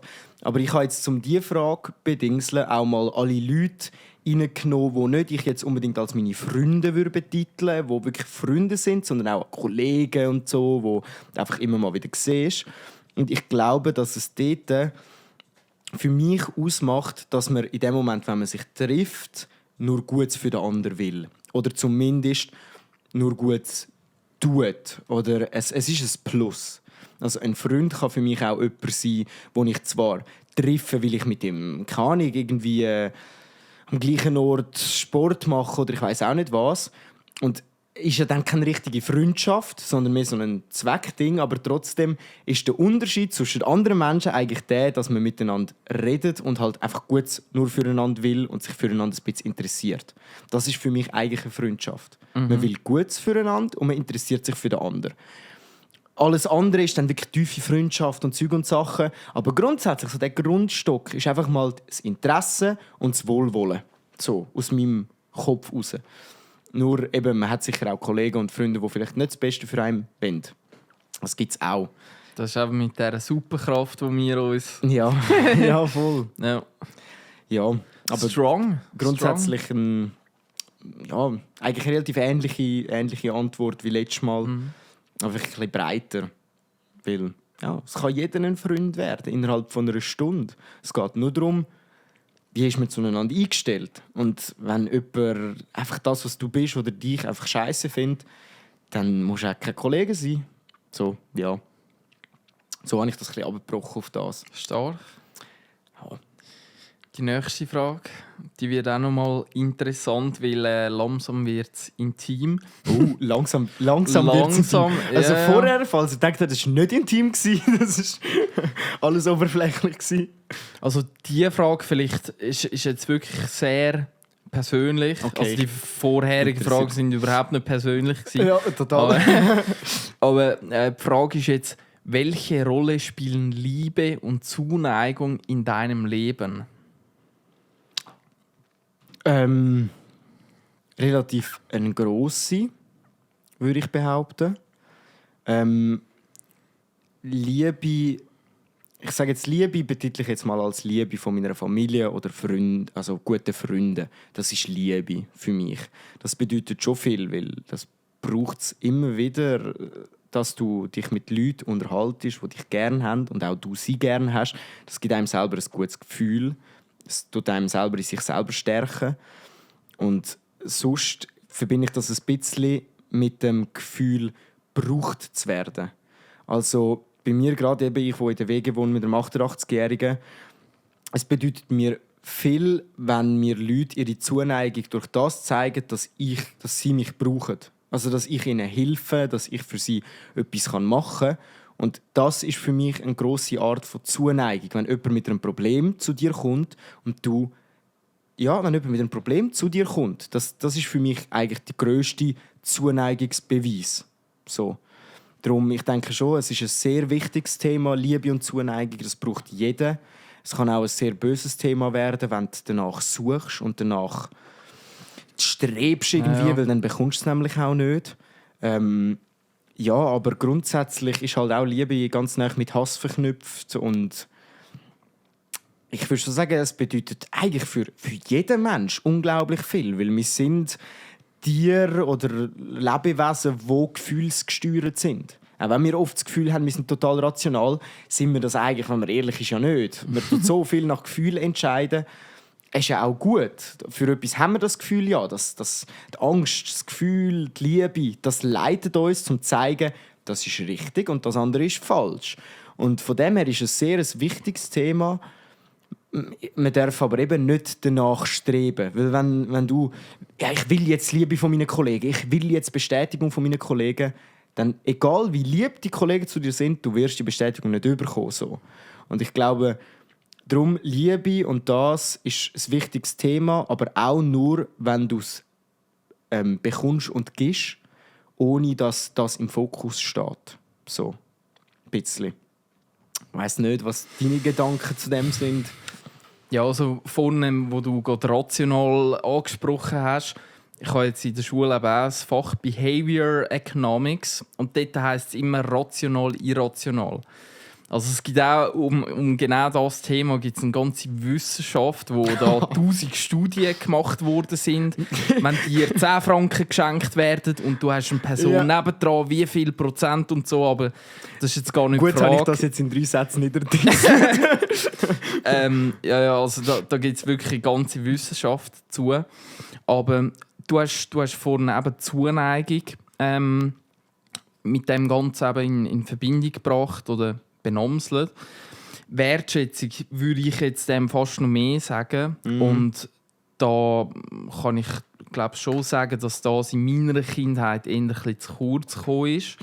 Dass ich da früher oder später vielleicht auch mal ein Örtchen aufsuchen muss, wo man das kann aufarbeiten irgendwie. Und eben Wertschätzung, vor allem Anerkennung und gut genug sein. Das ist immer, zumindest für mich, oder habe ich schon feststellen, wenn ich mit einem Menschen eine tiefere Beziehung eingegangen bin, dass das für mich auch immer so eine treibende Kraft war. Was ja überhaupt nichts Schlechtes ist. Aber doch, dass gewisse Handlungen von mir quasi genau mit dem Muster so gemacht worden sind, um eben die Anerkennung zu suchen und so. Ja, das ist dann eben genau das Problem, weil grundsätzlich, wie du sagst, es ist gut, für andere Leute zu schauen, aber am Ende des Tages musst du es für dich machen. Korrekt, ja. Und das ist schon auch, ich sage jetzt mit dem Schlussstrich, wo ich bei mir die Heime gezogen habe und so, ist das deutlich besser geworden, wo ich dann plötzlich für mich selber eingestanden bin. Einige Leute auch komplett aus meinem Leben eben verbannt habe. Nicht nur familiär, sondern auch sonst noch ein paar Leute.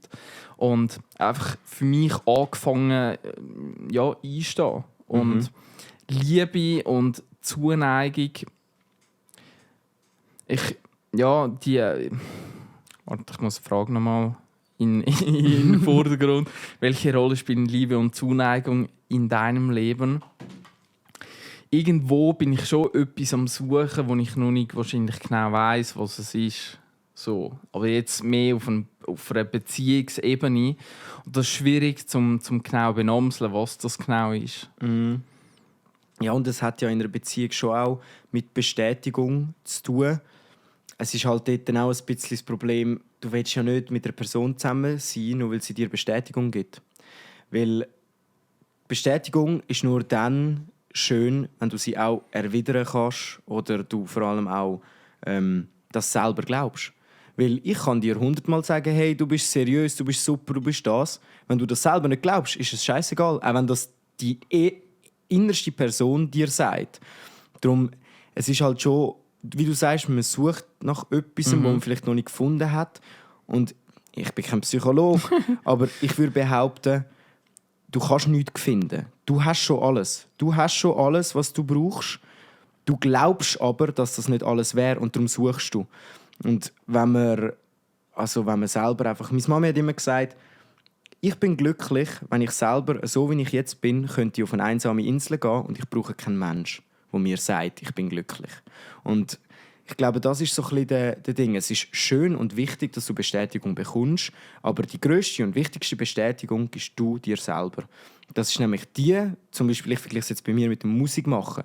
Ich mache jetzt auch schon wieder sicher ein Jahr fast Musik, ohne das rauszuhauen. Vielleicht höchstens mal dir oder engen Kollegen zu zeigen. Weil eben die grösste Bestätigung habe ich, wenn ich ein Lied mache, das mir gefällt, wo ich Freude daran habe und dann am Abend auf dem Heimweg das im Auto höre und Freude daran habe. Und das ist auch die einzige Bestätigung, die wahrhaftig ist. Weil ich habe es erlebt, als ich auf TikTok Raps gemacht habe. Ich hatte 100 Leute, die darunter geschrieben haben, das klingt vielleicht blöd, aber 100 Leute, die dann schreiben, wow, das ist super lässig. Das Problem ist, wenn du das selber nicht findest, du glaubst das ja gar nicht. Du glaubst nur, okay, ihr seid in dem Fall nicht so penibel oder ihr seid nicht so genau in dem Fall. Oder, ja, es ist der Glauben an dich selber, der kommt nicht von außen, der kommt von innen. Und solange, bei mir habe ich das gemerkt, ich habe ja jetzt eine lange Beziehungspause gemacht, also nicht eine Beziehung, wo man pausiert, sondern ich habe nach meiner letzten Beziehung gesagt, ich muss mit mir selber glücklich sein und erst dann hole ich wieder eine Person da rein, die mir ein Plus geben kann. Aber genau das, ich suche jetzt etwas und dann findest du die Person, die gibt dir das auch, aber früher oder später gibt dir die Person das nicht mehr, weil es eben nicht die wahre Bestätigung ist. Und darum, ja, es ist beides. Ja, und mir ist natürlich schon auch bewusst worden oder klar geworden, nach dem zu jagen, das ist auch extrem anstrengend. Und für mich eben vielleicht auch Liebe, Zuneigung und so, ist meine Erkenntnis schon auch, dass es gewissermaßen bedingungslos passieren muss. Du als Mensch bist für dein Gegenüber so, wie du bist, genug gut. Und du musst ihr nicht ein schönes Valentinsgeschenk oder ein schönes Geburtstagsgeschenk oder sonst irgendetwas machen oder kaufen oder sonst irgendetwas, damit du diese Wertschätzung verdient hast. Genau, also vor allem für dich selber. Genau. Natürlich ist Schenken etwas Schönes zum Beispiel, aber es ist etwas Schönes, weil du ihr eine Freude machen willst. Wenn du das aber machst, weil du das Gefühl hast, dann bekomme ich Bestätigung von ihr, dann ist es genau das, ist dann das Problem in dem Sinn. Und das ist nicht einfach. Das ist auch nicht etwas, wo man einfach hat. Es gibt Momente, da fühlt man sich super selbstsicher und dann gibt es wieder Zeiten, wo einem eben auch die Umwelt sagt, du darfst dich selber nicht schätzen. Und da ist genau das Gleiche, wenn du deine Selbstwertschätzung von dem abhängig machst, was auch die liebsten Menschen um dich herum dir sagen, dann, so war es bei mir in meiner letzten Beziehung, dann wirst du irgendwann unglücklich, weil man einander kritisiert und das Gefühl hat, jetzt bin ich nicht mehr gut. Weil die Person sieht ja an mir einen Fehler. Und das darf nicht mit dem verknüpft sein, sondern du musst grundsätzlich wissen, ich bin gut. Wenn ich nichts Böses will machen, nichts Böses machen, wir sind alles Menschen. Es gibt immer dumme Situationen. Aber wenn du es nicht für dich machst, sondern eben um die Bestätigung zu bekommen von jemand anderem, dann wird es immer wieder dieser Bestätigung nachher rennen sein. Und am Schluss liegst im Sterbebett und merkst, oh geil, ich habe immer das gemacht, was die anderen wollten, damit ich Bestätigung bekomme. Aber ich habe gar nicht das gemacht, was ich wollte, weil ich denke, keine Bestätigung bekomme. Und das ist eben leider so. Wenn du das machst, was du willst, dann kommen die Leute und finden, du bist egoistisch, du bist dies, du bist das. Und ja, dann ist jetzt die Frage, ist es etwas Schlechtes? Oder sind sie einfach selber gekränkt? Es ist immer schwierig.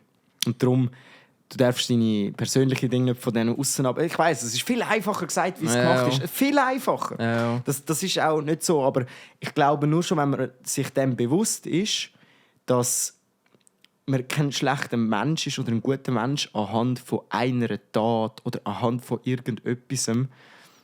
Das wäre mal eine Frage, die ich dich im Podcast hätte fragen, ob es überhaupt gute und schlechte Menschen gibt. Weil es gibt viele Leute, die unterteilen zwischen gute und schlechte Menschen. Nur sind dann die Leute meistens zuerst gute und dann passiert etwas, was ihnen nicht passt und dann ist es ein schlechter Mensch. Und das ist dann ja oft einfach eine Schutzstrategie, weil man einfach von sich immer behauptet, ich bin gut. Und ich glaube, wenn man sich selber eingestehen kann, hey, dort habe ich gehandelt, wie es ein schlechter Mensch gemacht hat. Und weil ich ein guter Mensch bin, möchte ich, dass das nicht mehr passiert. Das ist für mich ein guter Mensch. Aber gut und schlecht. Das ist immer eine schwierige Frage, ja. Ja. Und darum muss man auch sich selber nicht sagen, ich bin ein schlechter Mensch und wenn ich jetzt das und das und das mache, dann bin ich nachher ein guter Mensch. Nee. Auch wenn es unsere Gesellschaft oft so fordert, so, hey, du verdienst Millionen, spende etwas, dann bist du ein guter Mensch. Dann ist es okay, dass du 10 Jetskis fährst. Aber nur, wenn du auch ein paar Franken spendest, das macht gar keinen Sinn. Weil, ja... Sind wir aber bei dieser Scheinheiligkeit. Genau. Ja. Ja, schließt sich wieder der Kreis. Ja, voll. Ja. Ja. Jetzt sind wir noch ins philosophische, emotionale, rational-irrationale abdriftet. Aber vielleicht für alle Zuhörerinnen und Zuhörer so Beziehungsgeschichten, das kann und darf auch sehr viel Zeit in Anspruch nehmen. Ich weiss nicht, was bei dir bei den ersten Beziehungen so, wie lange das gegangen ist. Aber ich kann jetzt einfach von mir reden. Bei mir ist es sehr lang gegangen, bis ich das Ganze richtig eingeordnet habe. Vielleicht eben auch aus diesen Geschehnissen von früher nachher. Bei mir ist das Minimum 3 Jahre gegangen, bis ich voll das Ganze verarbeitet habe und darüber hinweg war. Und ich glaube, auch da kann man dazu oder darf man dazu stehen. Das ist nichts Schlechtes, wenn man da Zeit braucht. Und es ist, also, selbst schon Nils oder beim Nils ist es 3 Jahre gegangen. Wenn es bei dir 4 Jahre geht, kein Problem. Es ist wirklich so. Ja. Und auch ich habe mir eben nach der zweiten langen Beziehung, also lang, für mich lang, 2,5 Jahre, die erste und die zweite 2, irgendwie etwas auch so, habe ich mir auch gesagt, ich brauche jetzt Zeit, wirklich Zeit. Und dann habe ich mich auch über das schlau gemacht und man sagt in der Psychologie, so eine harte Trennung, wenn du jemanden wirklich geliebt hast, kann auch 4-5 Jahre gehen. Da gibt es kein bemessenes Ding. Es ist halt das Problem, dass wenn du in dieser Zeit wieder dich in eine Beziehung stürzt, dann dein Kopf kann nicht unterscheiden, einfach zwischen, das ist jetzt eine andere Person. Nein, das ist jetzt einfach wieder eine Person, die am gleichen Punkt steht wie die andere. Und das ist ganz, ganz gefährlich, weil dann tust du dich selber nicht von den Problemen, die du gehabt hast, lösen, sondern du behaltest die eigentlich. Darum habe ich das auch gesagt. Ich brauche auch eine Pause. Auch wenn man das Gefühl hat, ja, ich könnte jetzt locker wieder in eine Beziehung. Nein, ich brauche jetzt noch ein bisschen Zeit. Weil, ja, erst wenn ich nicht mehr das Gefühl habe, ich muss jetzt in eine Beziehung, dann kann ich wieder eine Beziehung suchen. Weil solange du das Gefühl hast, oder du dich, sobald eine Zuneigung kommt, eben an die Klammer ist, dann ist es wieder gewesen. Ist wieder gewesen, ja. Ja. Und es ist nicht einfach. Aber ja, und vielleicht letztes Sätzchen. Aber du musst dich mit dir selber quasi vollständig fühlen. Du bist mit dir selber 100% und dein Gegenüber tut dich dann zu 200% vervollständigen. Ja, das Ding ist, das Gegenüber bist gar nicht du. Das hat nichts mit deiner Vollständigkeit zu tun.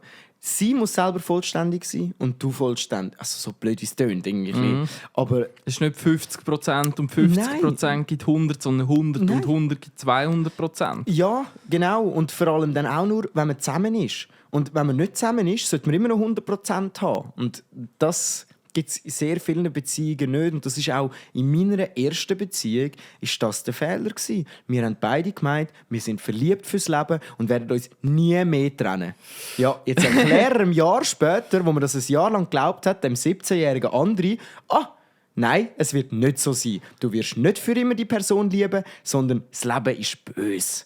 Und das ist eine Realisation, die lange braucht. Und ich bin dann eben ein Jahr irgendwie Single und dann in die nächste Beziehung gekommen. Und ich habe einfach gemerkt, das Jahr, wo noch ein bisschen so dort ein bisschen mal etwas und so dort mal ein bisschen etwas, das bringt dir einfach nichts. Du wirst nicht, also ich bin nicht losgeworden. Vielleicht gibt es Leute, die das haben und können, aber ich brauche Zeit. Und erst wenn ich jetzt mit mir selber wieder glücklich bin, was ich mittlerweile wirklich muss sagen, dass ich an diesen Punkt wieder komme, vor allem auch alte Kollegen wieder sehe und sonst,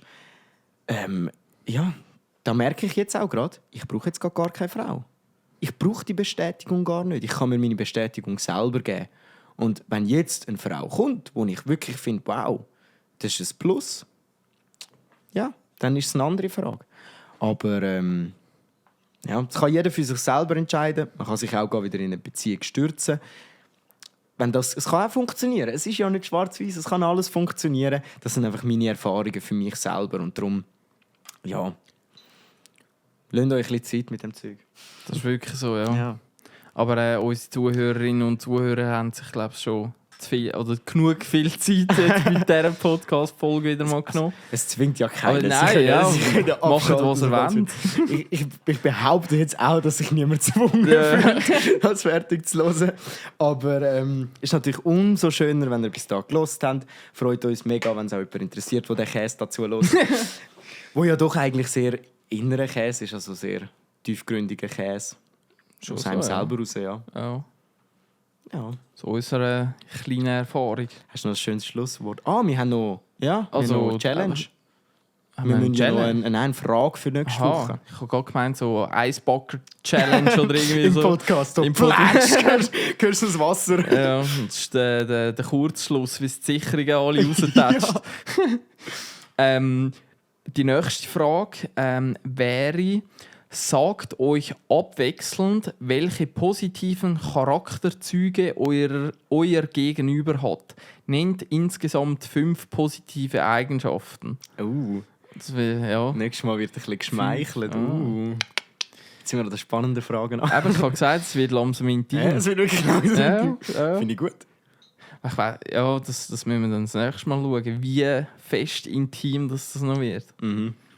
Sind wir gespannt. Sind wir gespannt, bleiben wir gespannt. Gespannt wie ein Bogen. Fett wie ein Turnschuh. Ja, gespannt wie ein Bettlaken. Ja, genau. Ja. Ich glaube, jetzt ist der Moment. Geniessen langsam, geniessen das schöne Wetter. Yes. Kleines Wochenende. Und dann hören wir uns nächste Woche wieder. Tschüss zusammen. Selber Ort, selbe Stelle. Lass die anderen sich verändern und bleib so wie du bist. So wie du bist. So wie du bist. Lass die anderen sich verändern und bleib so wie du bist. Ich mag dich so wie du bist. Ich brauch dich so wie du bist.